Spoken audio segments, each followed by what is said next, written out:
Hello बच्चों, आप सभी का स्वागत है। जैसा कि आप जानते हैं कि मैं आपको इस समय पढ़ा हूं सौरमंडल, और सौरमंडल के सभी ग्रहों के बारे में एक एक करके मैंने आपको अभी तक पढ़ाया है। और अब इसी क्रम में आज का जो हमारा टॉपिक है वो है पृथ्वी यानी कि अर्थ। और ये हमारा खुद का ग्रह है जहां पर हम लोग रहते हैं। और ये वायुमंडल ये ऐसा ग्रह है जहां पर वायुमंडल पाया जाता है, और पूरे सौरमंडल में अकेला ऐसा ग्रह है जहां पर जीवन है। तो इसके बारे में हम चर्चा करेंगे। तो चलिए शुरू करते हैं आज का हम टॉपिक।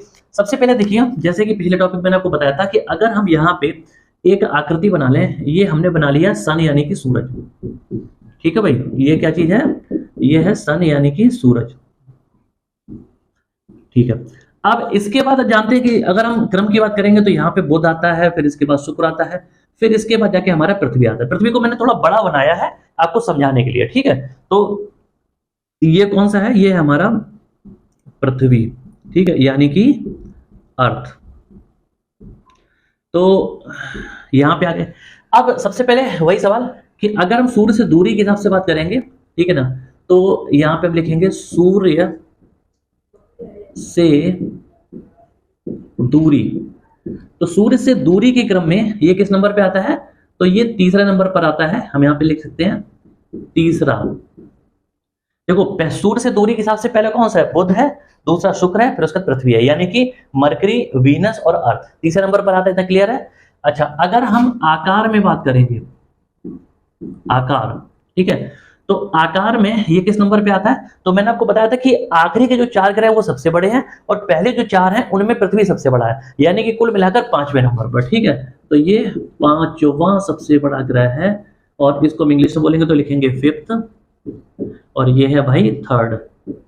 ठीक है, तो सूर्य से दूरी के हिसाब से तीसरे नंबर पे, आकार में 5वें नंबर पे। इतना क्लियर हो गया? चलो अब आते हैं इसके उपग्रह पे। ठीक है, उपग्रह, क्या इसके कोई उपग्रह हैं? तो बिल्कुल हाँ है, और इसका एक ही उपग्रह है जिसको हम बोलते हैं, जिसको हम क्या बोलते हैं? चंद्रमा। एक मिनट दे देना, थोड़ा सा यहाँ पे गलत हो गया है।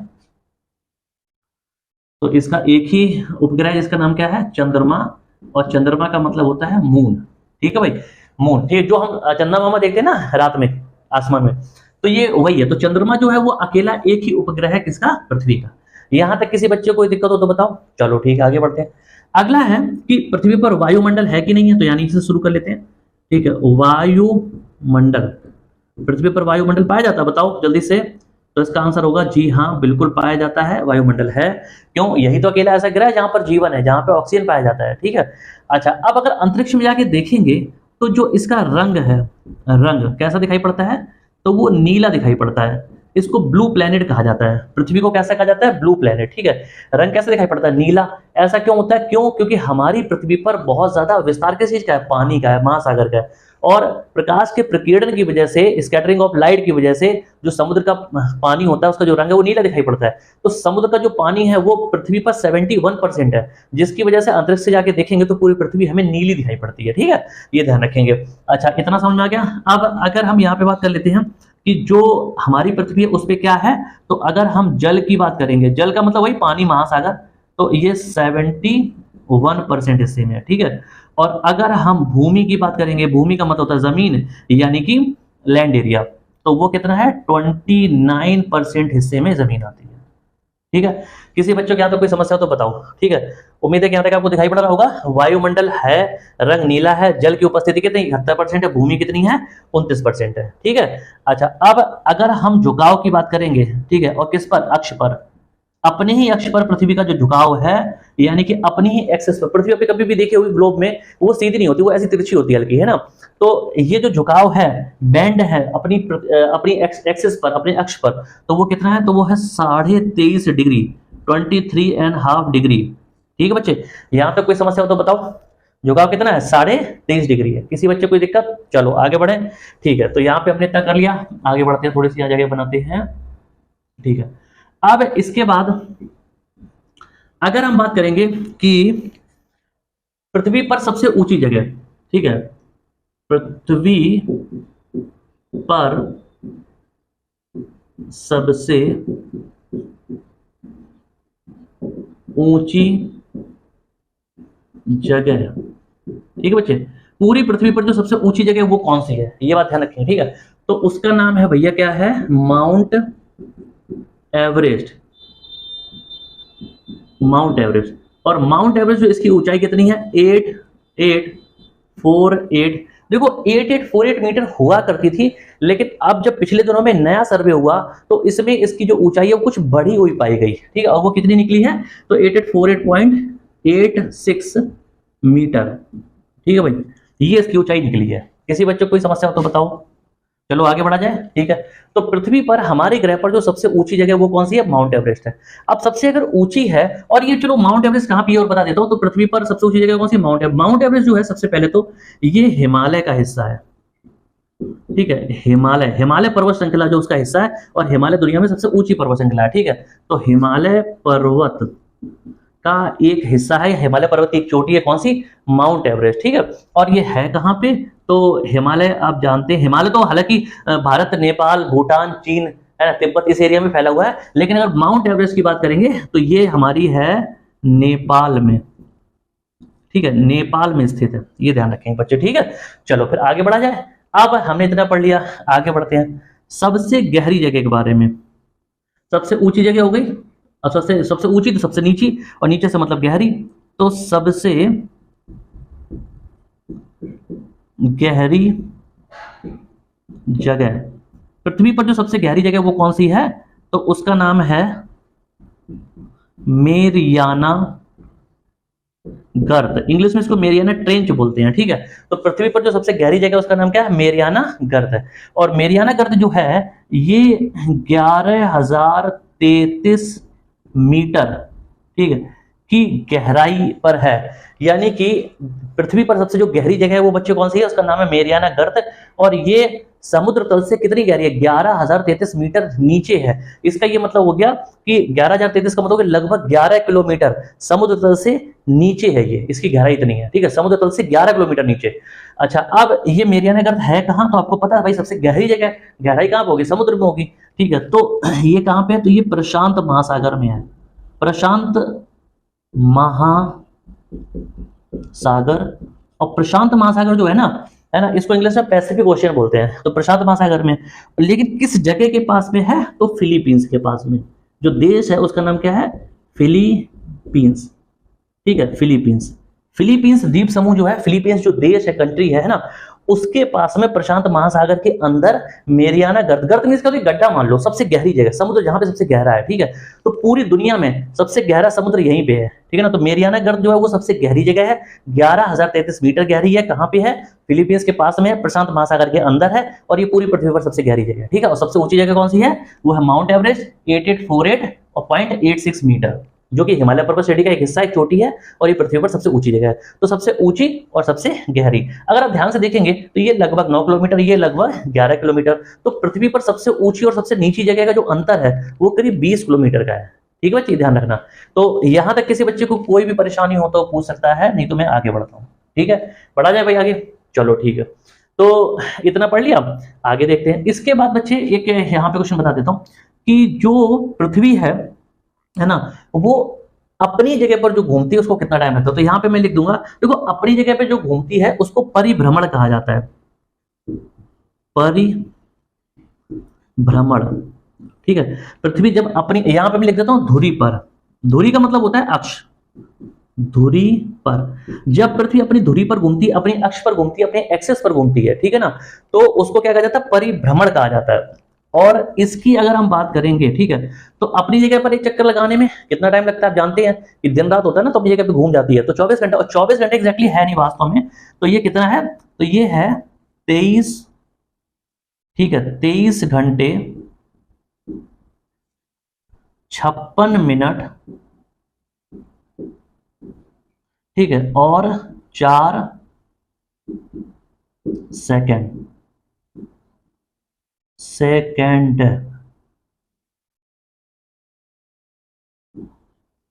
ठीक है भाई, तो 23 घंटे 56 मिनट 4 सेकंड का समय लगता है किसमें, पृथ्वी को अपनी ही जगह पर घूमने में। ठीक है, किसी कोई समस्या, अपनी जगह पर घूमने में कितना समय लगता है 23 घंटे 56 मिनट और 4 सेकंड का। और अगर हम इसकी चाल की बात करेंगे, ठीक है ना, तो वो चलो मैं बता देता हूं, पहले समझ लो। देखो पृथ्वी जो ये सूर्य हो गया, ठीक है, और ये पृथ्वी, पृथ्वी हमारी इस तरह से अपनी जगह पर घूमती है, ठीक है अपनी, और साथ साथ ये सूर्य के चारों ओर भी घूमती है। तो जो अपनी जगह पर घूमती है इसे ही हम परिभ्रमण कहते हैं, है ना। तो ये अपनी जगह पर पूरा जो एक चक्कर है, पूरा चक्कर ये 23 घंटे 56 मिनट 4 सेकंड में पूरा कर लेती है। लेकिन साथ साथ बात ये भी है कि जब ये अपनी जगह पर घूमती है तो इसकी स्पीड क्या होती है, घूमने की स्पीड क्या होती है। पूरा चक्कर लगाने में तो ये टाइम लग रहा है ना, 23 घंटे 56 मिनट 4 सेकंड, लेकिन जब ये घूमती है तो इसका जो स्पीड है वो कितनी होती है, तो वो बच्ची होती है, यहां पे मैं लिख देता हूं 1610 किलोमीटर प्रति घंटा। अच्छा ये ध्यान रखना, ये पर आवर है, प्रति घंटा है, ये बहुत ध्यान रखना, ठीक है। तो 1610 किलोमीटर प्रति घंटा की स्पीड से घूमती है। किसी बच्चे को कोई समस्या तो बताओ, चलो फिर आगे बढ़ा जाए। अब हम इसको पार्टीशन कर लेते हैं अलग, और फिर और बताता हूं। अब हमने परिभ्रमण पढ़ लिया, यहां पढ़ते हैं परिक्रमण, ठीक है। तो परिक्रमण,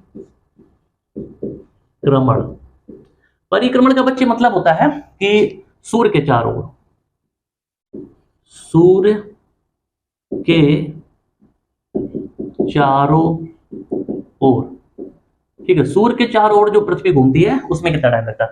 तो आप जानते हैं कि सूर्य के चारों ओर एक चक्कर लगाने में 365 दिन का समय लगता है, लेकिन वास्तव में ये 365 दिन नहीं है, ये बच्चे कितना है, तो 365 दिन, ठीक है, 5 घंटे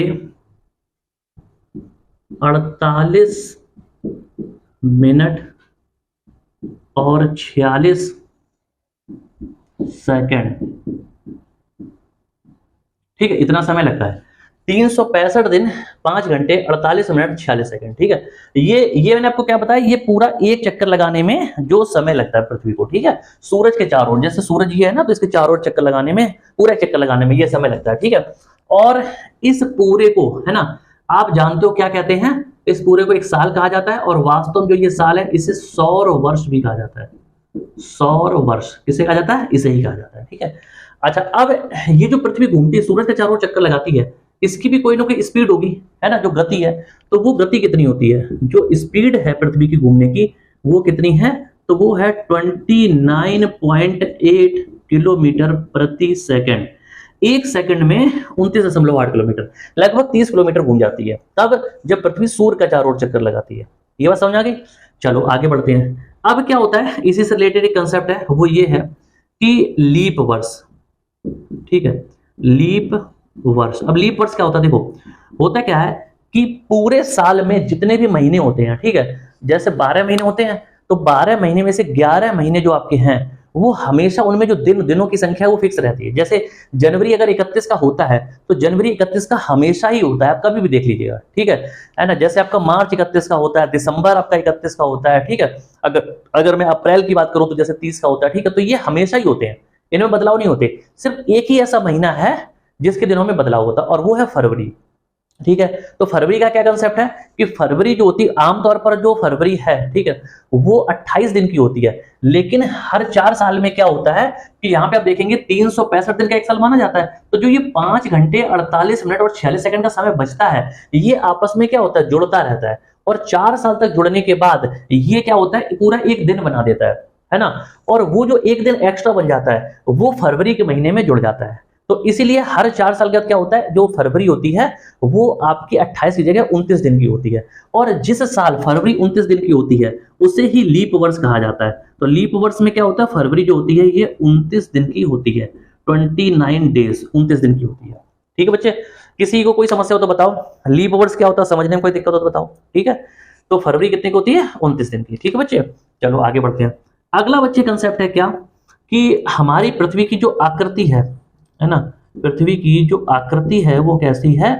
तो इसकी आकृति देखो, सबने सुना होगा बचपन से पृथ्वी गोल है, लेकिन वास्तव में ये गोल नहीं है, ठीक है। ये कैसी है, तो ये जियोड है, ठीक है, जियोड।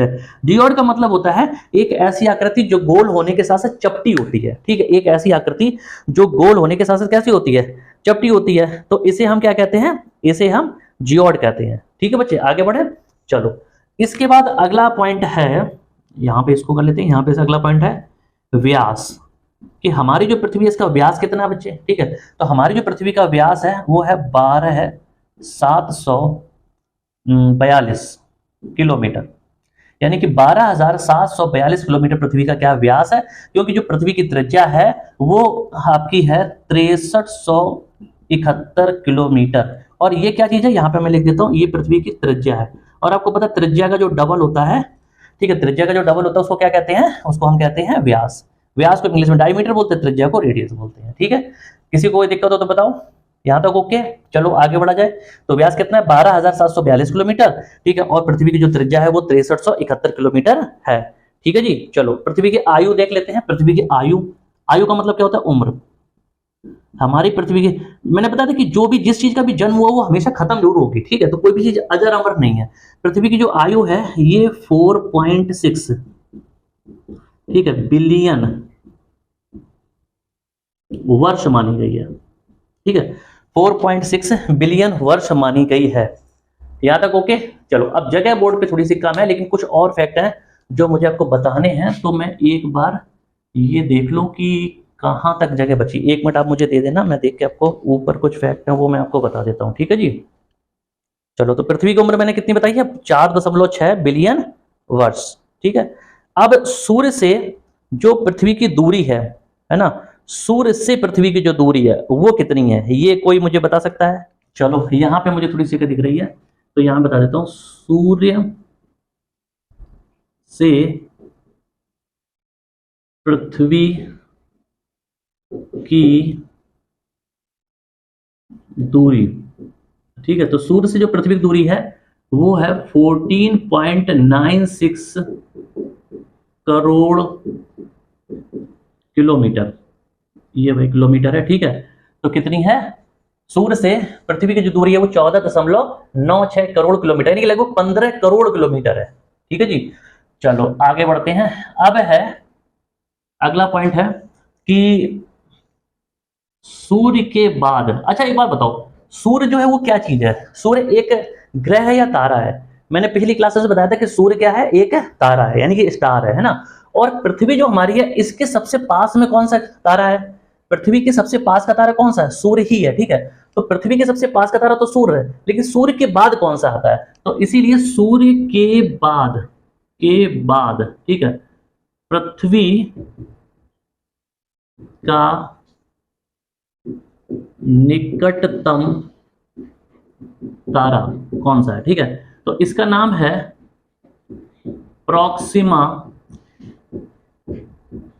Century, Proxima Centauri. ठीक है, सूर्य के बाद पृथ्वी का सबसे पास का तारा निकटतम, उसका नाम क्या, उसका नाम है प्रॉक्सिमा सेंचुरी। अच्छा, प्रॉक्सिमा सेंचुरी का मैंने एक छोटा सा अलग से लेक्चर लिया है ना। आपका अपना जो चैनल है चंदन सर कानपुर, उस चैनल की प्लेलिस्ट बना दी गई है वर्ल्ड ज्योग्राफी की। उस प्लेलिस्ट में आप जाएंगे तो आपको ऊपर से आप जब देखेंगे तो आपको एक टॉपिक मिल जाएगा प्रॉक्सिमा सेंचुरी। उसमें मैंने आपको बताया कि प्रॉक्सिमा सेंचुरी है क्या, तो उस पर आप जाके देख सकते हैं। और वो एक तारा है, तो सूर्य के सबसे बाद का तारा है। ठीक है ना, तो जितने भी फैक्ट है मैंने आपको बताया, एक बार जल्दी से रिकैप कर लेते हैं कि जो सूर्य है ना, उससे दूरी के हिसाब से पृथ्वी तीसरे नंबर पर आती है, आकार में 5वें नंबर पर आती है। इसका एक ही उपग्रह जिसका नाम चंद्रमा है, जो पृथ्वी के चारों ओर चक्कर लगाता है। ठीक है, अच्छा, पृथ्वी पर वायुमंडल पाया जाता है, ये सब लोग जानते हैं। ठीक है, हमारी पृथ्वी पर जो नाइट्रोजन है वो सबसे ज्यादा 78% है। ठीक है, और अगर हम ऑक्सीजन की बात करेंगे तो 21% के आसपास है। ठीक है बच्चे, चलो रंग पानी की वजह से नीला दिखाई पड़ता है। 71% पानी पाया जाता है पृथ्वी पर, 29% जमीन पाई जाती है। पृथ्वी का जो झुकाव है अपने अक्ष पर वो 23.5 डिग्री है। ठीक है, अच्छा, पृथ्वी पर सबसे ऊंची जगह माउंट एवरेस्ट है, ऊंचाई 8848.86 मीटर है।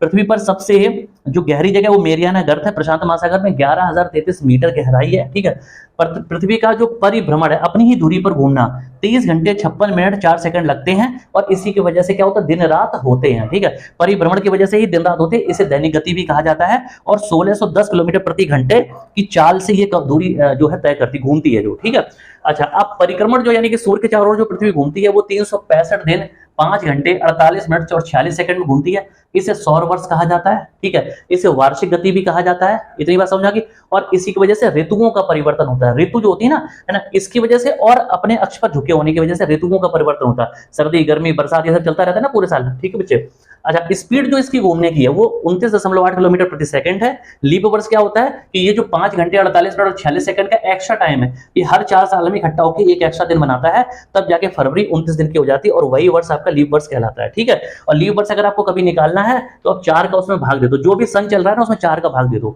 अगर 0 आता है तो लीप वर्ष है, नहीं आता तो नहीं है। जैसे अभी सन 2023 चल रहा है, अगर आप 4 से भाग देंगे तो पूरा पूरा भाग नहीं जाएगा, मतलब ये लीप वर्ष नहीं है, ठीक है। लेकिन जब 2024 आएगा और अगर आप 4 से भाग देंगे तो पूरा पूरा कट जाएगा, तो इसका मतलब वो लीप वर्ष है। तो सिंपल फंडा है, ठीक है।